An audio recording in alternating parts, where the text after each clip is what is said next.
প্রথমেই বাংলাদেশ থেকে শুরু করে পুরো পৃথিবীতে আমাদের বাংলা ভাষার কিংবা আমাদের বাঙালি যারা ভাই বোন রয়েছেন আপনাদের সবাইকে জানাই বাংলা নতুন বছরের শুভেচ্ছা। শুভ নববর্ষ।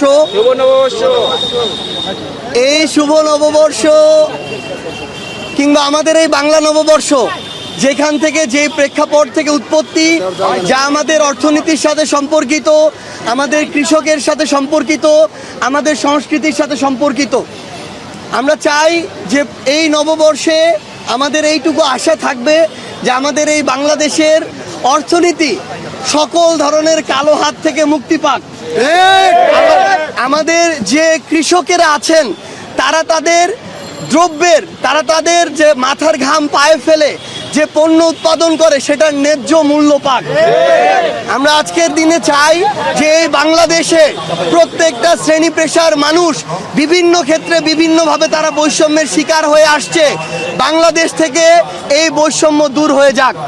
আমরা রাজনৈতিক হানাহানি চাই না, ফ্যাসিবাদ বিরোধী আমরা যারা একসাথে রাজনীতি করছি আমরা সবাই একসাথে মিলেমিশে ন্যায়ের জন্য, ইনসাফ প্রতিষ্ঠার জন্য লড়াই করে যেতে চাই। এবং আজকের দিনে আমি শ্রদ্ধা ভরে আমাদের ভাই শহীদ ওসমান হাদী ভাইকে স্মরণ করে আবারও সবাইকে শুভেচ্ছা জানিয়ে শেষ করছি। ধন্যবাদ।